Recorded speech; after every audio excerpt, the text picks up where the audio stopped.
So my name is Joseph Scott. We're going to talk about site testing with CasperJS. I work for a company called Automatic. We run WordPress.com and Akismet and Gravatar and some other services. So we do a lot of WordPress stuff. And I currently lead the VaultPress team, which is a backup and security service for WordPress. None of that particularly applies to CasperJS or Javascript or anything else. So this was more of one of those things that came up as something that looked interesting. And so we had a few guys at work, we started playing with it, and it kind of snowballed from there. Before we get into CasperJS, I need to talk a little bit about PhantomJS. They're big into this ghost theme thing. PhantomJS is a headless browser. And that is basically exactly what it sounds like. It's a piece of software that runs that has no UI as far as GUI that implements a browser. So it uses WebKit, which most of the modern headless browser stuff implements. And you can get it at PhantomJS. It does have some scripting abilities. Yeah. A question. When you run animation on Phantom browser, does it lose any focus or does it run in the background? It all runs in the background. There is no UI Okay. to pop up to speak of. We'll run some stuff. You'll see there's nothing. As a matter of fact, it's almost worse than nothing because the errors are sometimes truly cryptic. Like, you had an error. Thanks. Great, thanks. I think I've debugged those, so hopefully they don't show up in my demos, but it's pretty sparse sometimes. So CasperJS is built on top of PhantomJS. The problem they tried to solve was the scripting support in Phantom uses CoffeeScript or JavaScript, which is fine in and of itself, but there's not much support structure to it. So it's very much just scripting and a lot of nested callbacks. And if you get into a large scale set of tests, callback nesting and other weird stuff can get kind of gnarly. So a few folks said, well, we need something that kind of manages that structure for us a bit more. So CasperJS is implemented in Python, but it again supports JavaScript and CoffeeScript for their scripting. The install is super simple for Phantom. They have a binary that you just download, boom, done. I mean, you can build it if you want, but I've had great success with their binaries. Cross my fingers. CasperJS takes a little bit more work, depending on your environment, but you can do it as a standalone thing as well, and I can show you in the demos what I've got set up for that. Feature-wise, it's basically what you would expect out of a browser. I mean, it's got a long list, but if you think about the sort of actions that you take in a browser, from the browser's point of view, you can script all of that with CasperJS and Phantom. So screenshots, DOM events, all these different things that you can trigger. As I mentioned, JavaScript and CoffeeScript. I lean towards JavaScript. I'm just going to put it that way. CoffeeScript just does not appeal to me. So all my examples are going to be in JavaScript. And Casper, as far as getting it done and starting, there's one line to instantiate. So we're going to dive into some live examples. And I put this note in here because Casper needs to know where Phantom lives, where the binary lives. So I should have that already in here. So I've written a set of simple pieces of code that we're going to walk through and demonstrate some of the features of how this works. Because this is kind of a hands-on tool. So my first sample is pretty much the hello world of headless scripting. We're going to go to Google, we're going to fill in the search form, and we're going to get the entire set of HTML back. This is going to look really nasty, but it'll give you an idea of how all this works.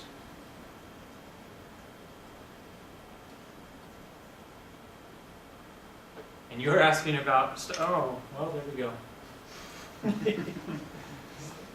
This is a presentation where Wi-Fi working is going to be helpful. Let's see if, and that would explain why. Anything? Oh man, come on. The Wi-Fi worked this morning.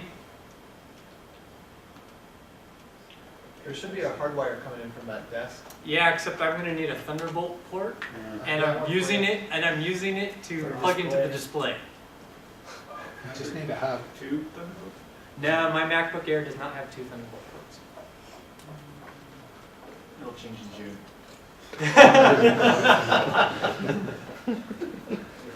Something, I'm anything?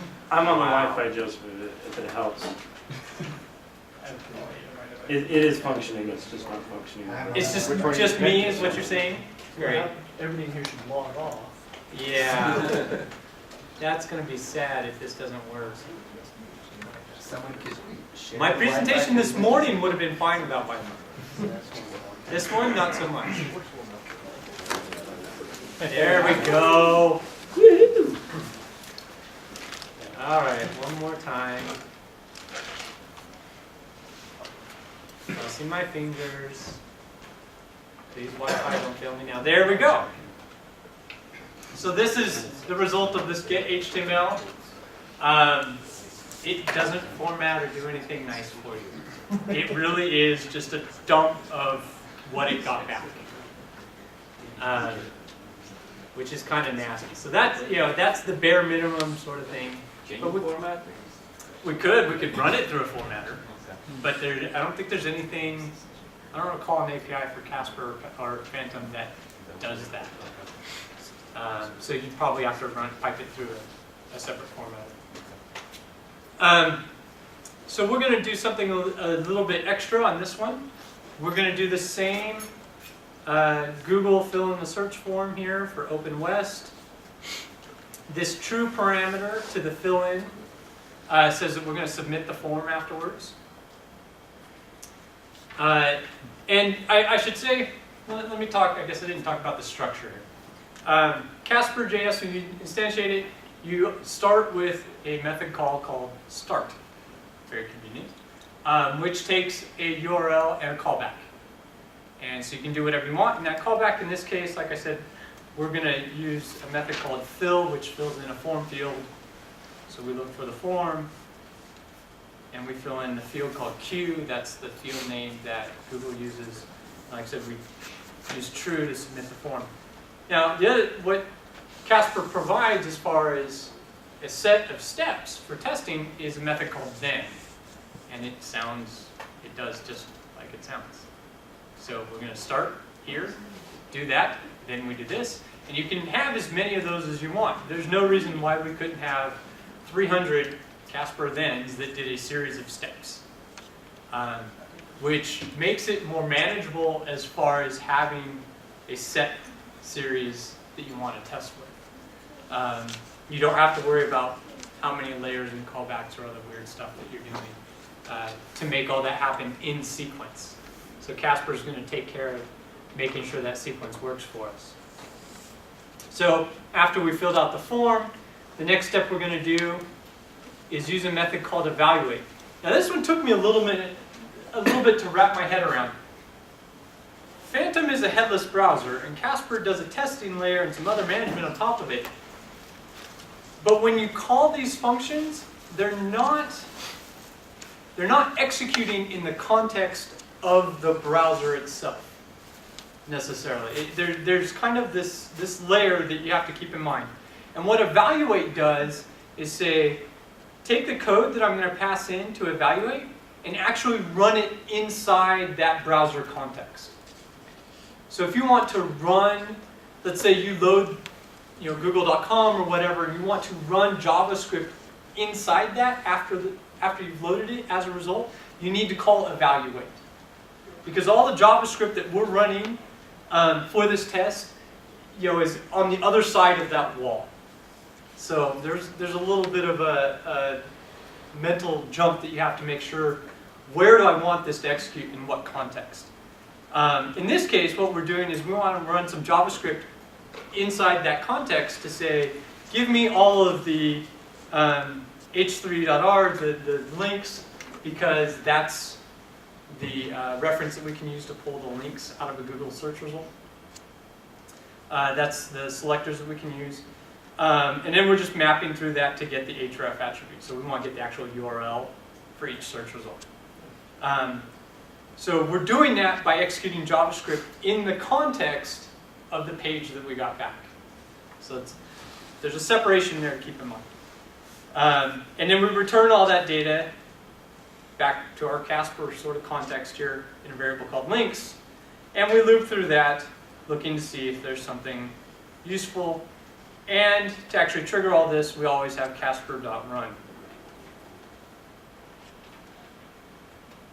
So as long as the Wi-Fi still works, that's what it does. It just walked through all those steps for us and printed out what we expected to get. Let's move on to my third one. Another fun thing that a lot of people use Phantom for in Casper is screenshots. This is super convenient because previously doing screenshots in web browsers was really a giant pain. And this is nice because, again, the install for Phantom and Casper is super simple, and I can crank this out. You could have a whole army of servers generating screenshots for however long you want. Did I make a note here? Okay, I did. This one bit me. PhantomJS by default sets the viewport size to 400 by 300. And yeah, I took several screenshots and I couldn't figure out why they were so long and narrow. And so that's not really useful for most people, I think. Maybe if you're doing mobile testing. And so you can set it to whatever you want. In this case, I'm using the same resolution that I would have on my MacBook Air. One nice thing about being able to do that, though, is that if you wanted to take screenshots at different form factors, you know, what's it look like on the 24-inch screen, what's it look on a laptop, tablet, phone, all those different things, you could set the viewport to specific targets that you wanted and generate screenshots easily enough out of it. So in this case, we're going to go to my website and capture it, save it to a ping as our start. And then the next thing we're going to do is capture a portion of it with a method called captureSelector, which is nice because you can tell it, I just want this piece defined however you need to get that information. In this case, my header section has an ID of branding, and then we'll save it as a separate file.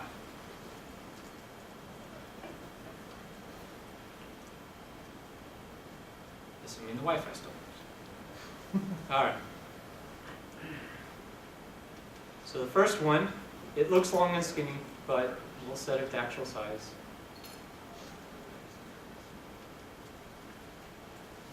So what rendering engine is it using?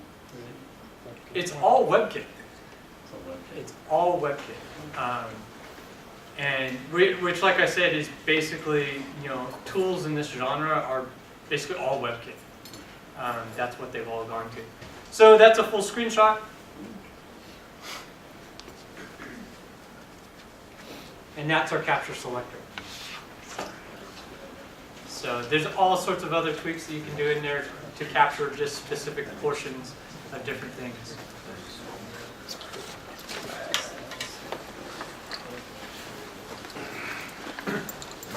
The other thing it supports, and again, this isn't really like surprising, but it's nice to be able to script it nicely, is history.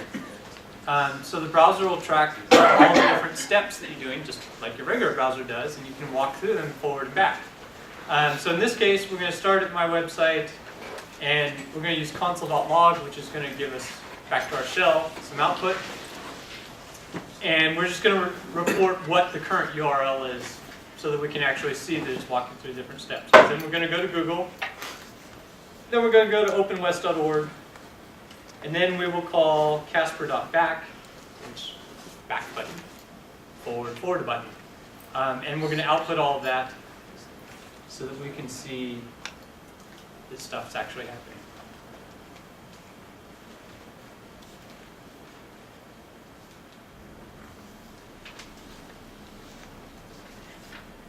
So in this case, you can see we went to my website, Google, OpenWest, went back, and then forwarding it. So you could track all sorts of nice things.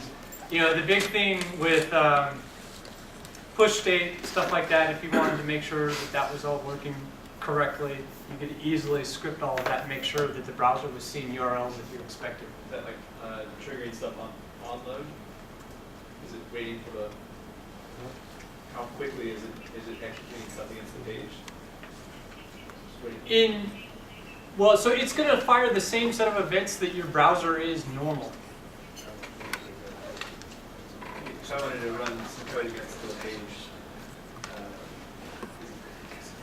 Like when I use functional testing elsewhere, I have to like have things sleep or wait.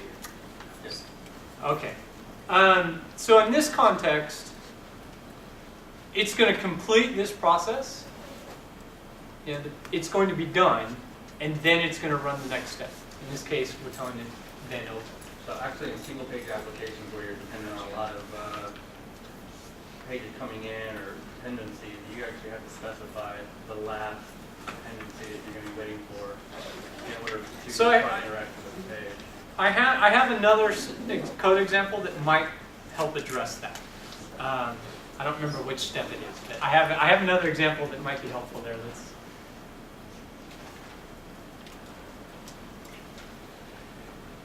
It is not the next one, but if I don't answer that, or if it doesn't get answered in one later on, ask me again and we'll get it addressed. But in terms of events, things that we can do is loading the page. And again, this is exactly what you're doing in your browser. We're just scripting it. In this case, we're going to trigger a click event on a particular ID, on a particular event, which goes to the speakers page. So then we're going to report what URL we're at, and then we're going to click a label. Now in this case, the label is the linked text. So if you remember the OpenWest, there's a schedule at the top. The schedule is the label for that link, which is nice because sometimes your links don't have like friendly ways to reference them. So that can be useful. Then we're going to open up utos.org, and we're going to trigger a few more events. Now, in some cases, this method might be more useful. Previously, I mentioned the fill method, which is going to fill out a form for you. You can actually trigger regular events, like typing on your keyboard,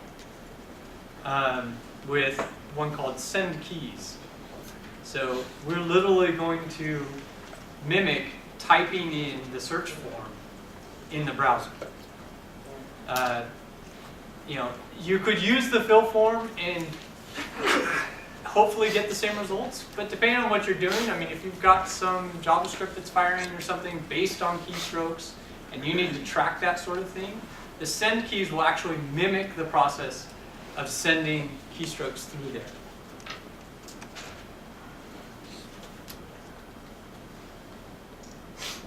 So at the end, we'll get a search results page, hopefully, based on the send keys information that we put in. So yeah, we get this search page because we filled out the form literally from the browser's point of view by typing in the keys.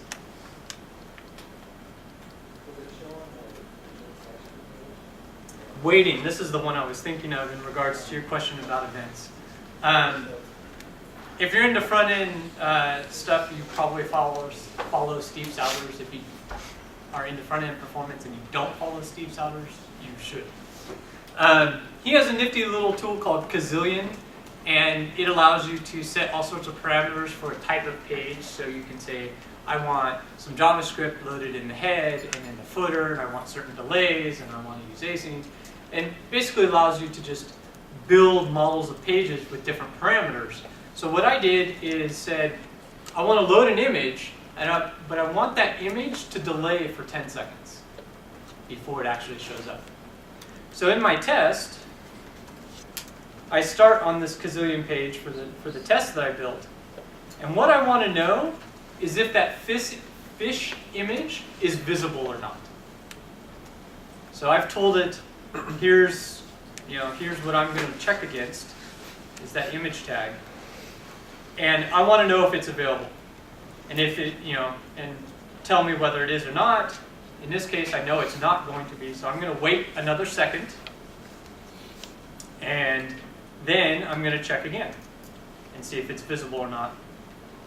And ultimately, what I'm going to do is come down here and say, wait for selector. So this step is going to say, don't process until the piece that I'm looking for shows up. Now, there are some global timeouts and other things. This isn't going to sit in an infinite loop if the selector never shows up. But you can crank those up high enough so that whatever you need to wait for has time to show up. And so we can finally, in this case, we can finally report having the fish. And Kazillion has a nice thing where it has a element that tells you the load time for that page. So we'll run through this, and it's going to take a little bit because we have all sorts of pauses. Like I said, I had a 10-second delay. But it should tell us that the fish didn't show up, waited, still didn't show up, finally has the fish.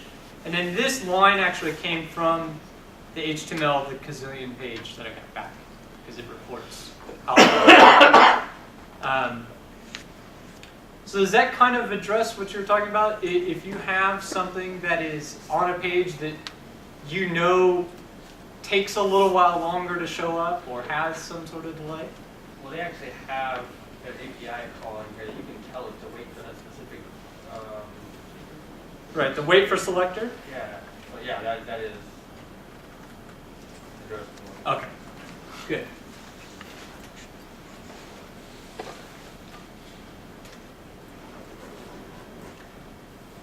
So I've mentioned a lot of Casper providing some testing capabilities, and they do that through asserts. Again, fairly simple stuff. We're going to check whether or not we think this is true. In this case, we know it better be true. In that the current URL that the Phantom browser is at is equal to the URL that we told it to load. And this second parameter is just text. It could be whatever you want to describe that particular test. And then I run a second test that I know is going to fail, just so that you can see how those look.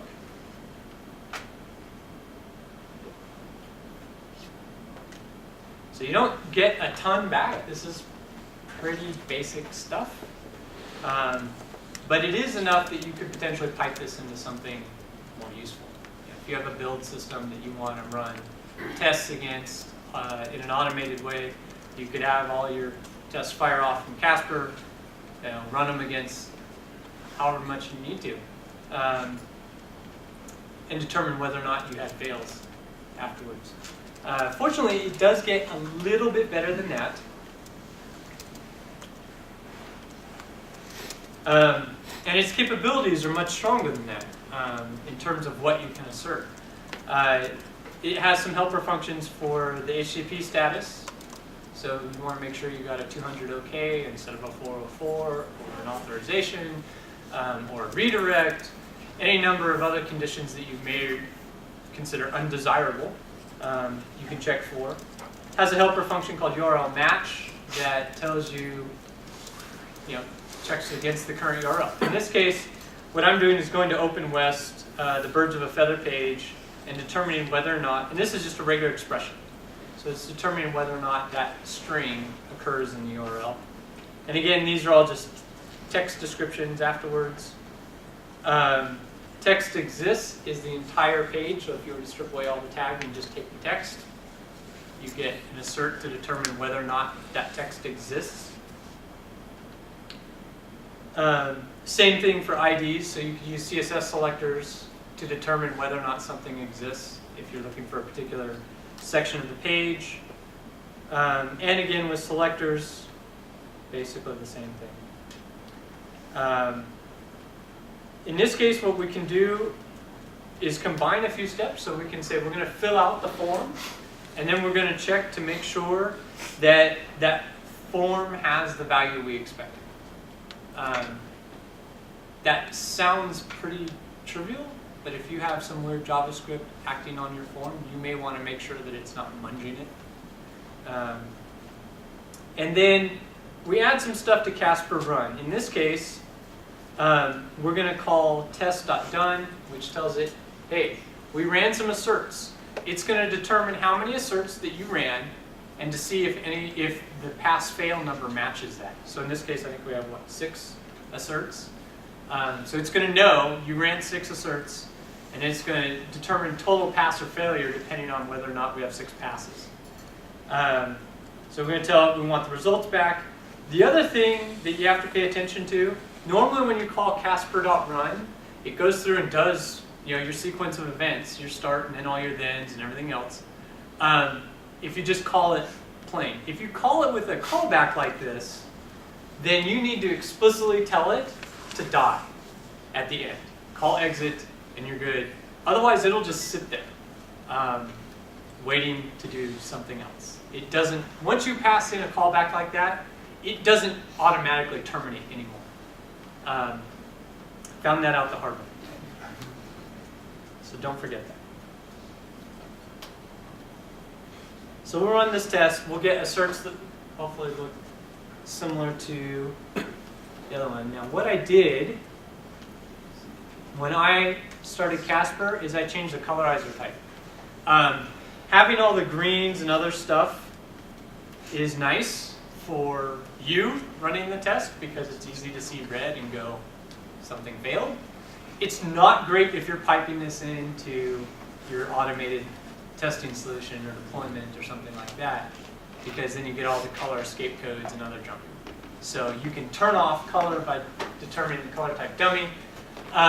This does give us a little bit more information at least though.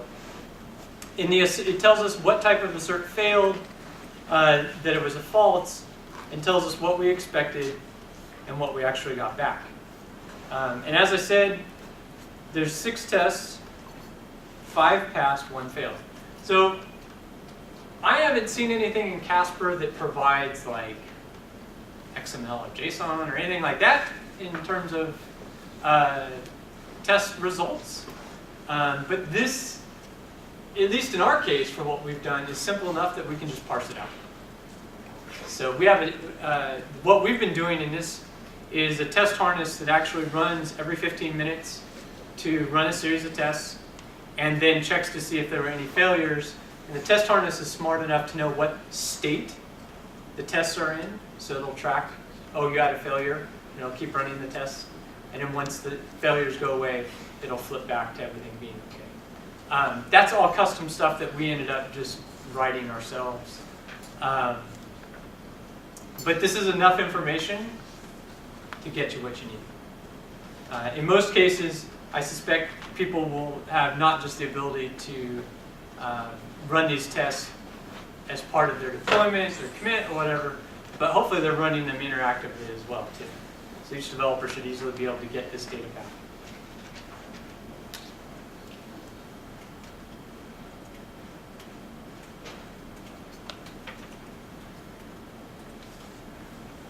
So the last one I wanted to look at is more like a fun example.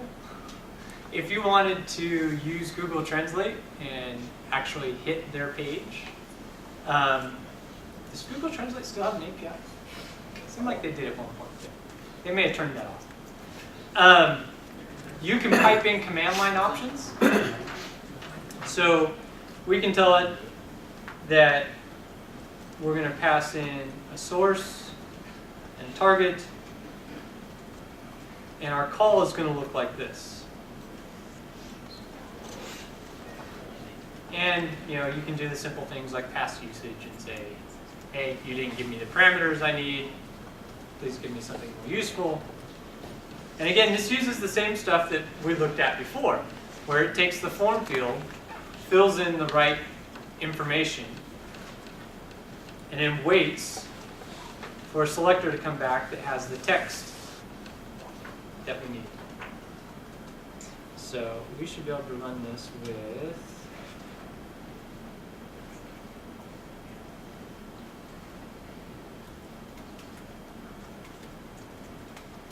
and get something useful back, hopefully. Yes. My French is no good, but I'm hoping that's correct. So that gives you enough pieces, basically, to glue all these things together. And I've really only touched on kind of what I think is the most useful pieces that you'll probably use over and over again. They have a giant set of APIs that you can go through and dig out different pieces. So there's the die that I mentioned that you're going to need to call and run, evaluate, which gives you this kind of wall mental image that you need to remember. There's a long list here. Pop-up is one. Pop-up's one. If you have to deal with pop-ups, this got really weird for me. Almost always, at least in all the cases that I had to deal with pop-ups, I had to end up using more timeouts. Because if you think of the experience from what you get as a user, right? You click on something and it takes a second for that pop-up to come up, then it's got to load and do all its stuff. In our testing, I've specifically had to hard code some pauses in there for Casper and Phantom to basically say, here's the pop-up, click. I should get a pop-up back, but I'm going to sit and wait for a second to give the browser process that's running in Phantom, the equivalent of loading that up and getting the content. And then I'm going to wait for the pop-up to determine if it loads the right URL, that I don't get bounced into something else or the weird stuff. Couldn't you build something into your pop-ups, I guess in your modal pop-ups or something for just waiting for a selector that shows in that modal when it's done loading? So it's kind of weird because it tracks in a different context. So the pop-up becomes, remember how I talked about how CasperJS and Phantom both kind of a separate context in executing code. Even within Phantom, once you click on something that triggers a pop-up, it's basically another separate context. Well, we're talking about a pop-up that's a separate window, not Yes. a pop-up like a UI dialog. I'm not talking about a modal JavaScript pop-up or something like that. I'm talking about an actual browser window pop-up. Right, so it's And that's- in context. Yeah, so that's why you end up having to do this wait for pop-up to actually tell it, I'm switching gears, basically. So anything that gets run in, this assert would get run in the context of the pop-up, not the main window that you were initially working on. So, question on that. So there's a lot of times where a pop-up would be doing something like hitting a server first with a unique ID and then going back to the popup.html. So would you have to wait for that, analytics tracking, whatever, or would you need to wait for the final destination? What I've done is wait for the final destination because that's where I wanted to run my tests. Okay, and that works. And that works. But yeah, testing for pop-ups was probably the most annoying part for me. Because we had one spot that was kind of fragile and that's why we were testing it. But it used a pop-up and so it just remembering all those different pieces and where they're at. Because once you're done, you can do something with the pop-up, but then once you come back to this, another then statement, you're back in the context of the original browser, not the pop-up one. So it's one of those things that it's not explicitly stated in the code. So you need to have that mental model to know where things are being executed. And for instance, the pop-up that we had to deal with is a sign-in window. And once you complete the sign-in, the pop-up goes away. So then you land back in the context of the main browser window, which does a redirect. You have to remember where you're at in that process. So my technique has been just to comment that specifically in the code to state where I'm at, what I'm expecting. And some of this is helpful in that, if you have a regular expression for the URL for the pop-up that you're waiting for, and that is particularly descriptive or unique, then that might be enough. In our cases, it wasn't really like I just commented specifically, we're going here, and then we're in a different context, and we're coming back, and here's all the different states that the tests are running. Okay. So within yeah. an iframe, is it the same thing? Or is there like a wait for iframe or something? An iframe would still be in the context of the page. What I haven't done that might get weird is evaluating JavaScript. I don't know because I haven't done it. I don't know if you would have to explicitly provide it more. It seems like it would be a different context. Because when I'm using a browser, right, it treats it almost the same as a pop-up, except there's a little bit of access between the two. That's a with frame. Oh, is it? Free from the bottom. Oh, well, see, there we go.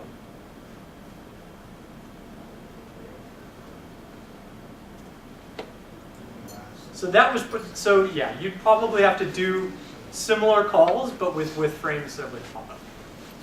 Which makes sense. I haven't had to test an iframe, so I didn't worry about it. But that makes sense because you're right. There is a context difference, but it's not the same as a pop-up. So yeah, it's good that they provided that because I wouldn't have known. And other things like you can zoom, stuff like that. So there's lots of little pieces that Casper will provide you with that is enough on top of Phantom to get you a testing framework. I've used Selenium like once.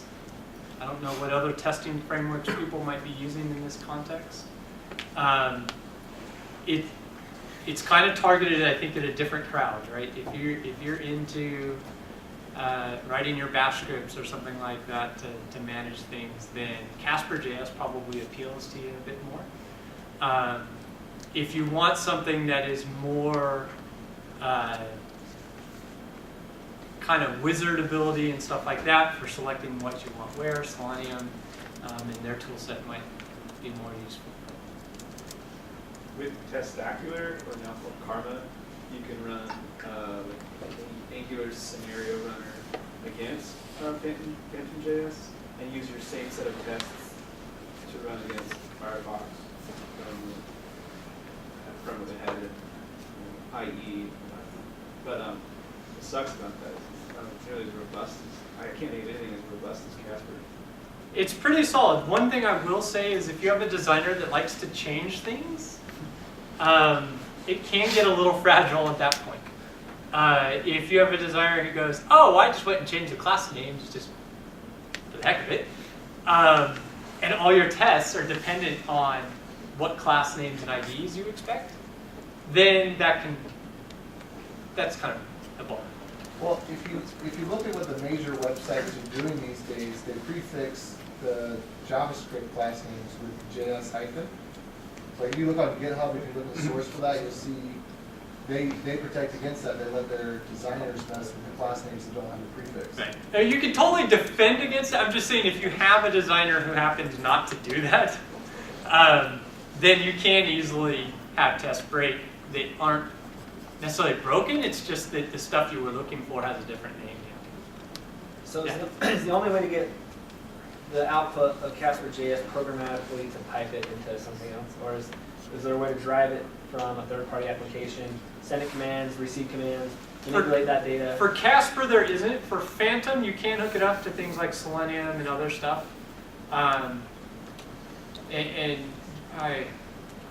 There's an API standard for that now. Yeah, WebDriver? It's the WebDriver. WebDriver. Wirespat. And they've got Ghost Driver that Yeah, so the Phantom layer will support things like that. Okay. Casper, as far as I've seen, I haven't seen anything that has a particular ability. It's mostly just, here's your code, here's our set of steps, and here's our output.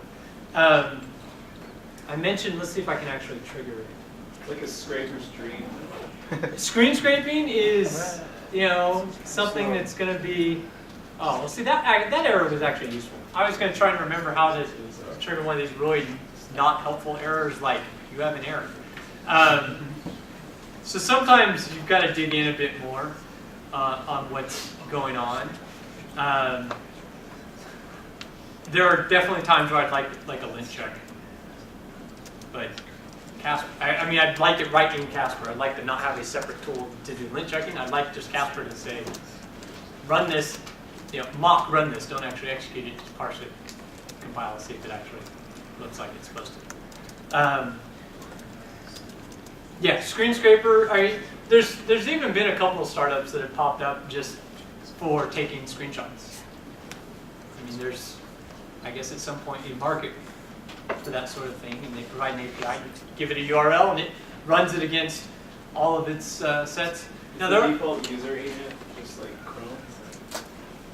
That's a good question. I haven't looked. I know you can overwrite it.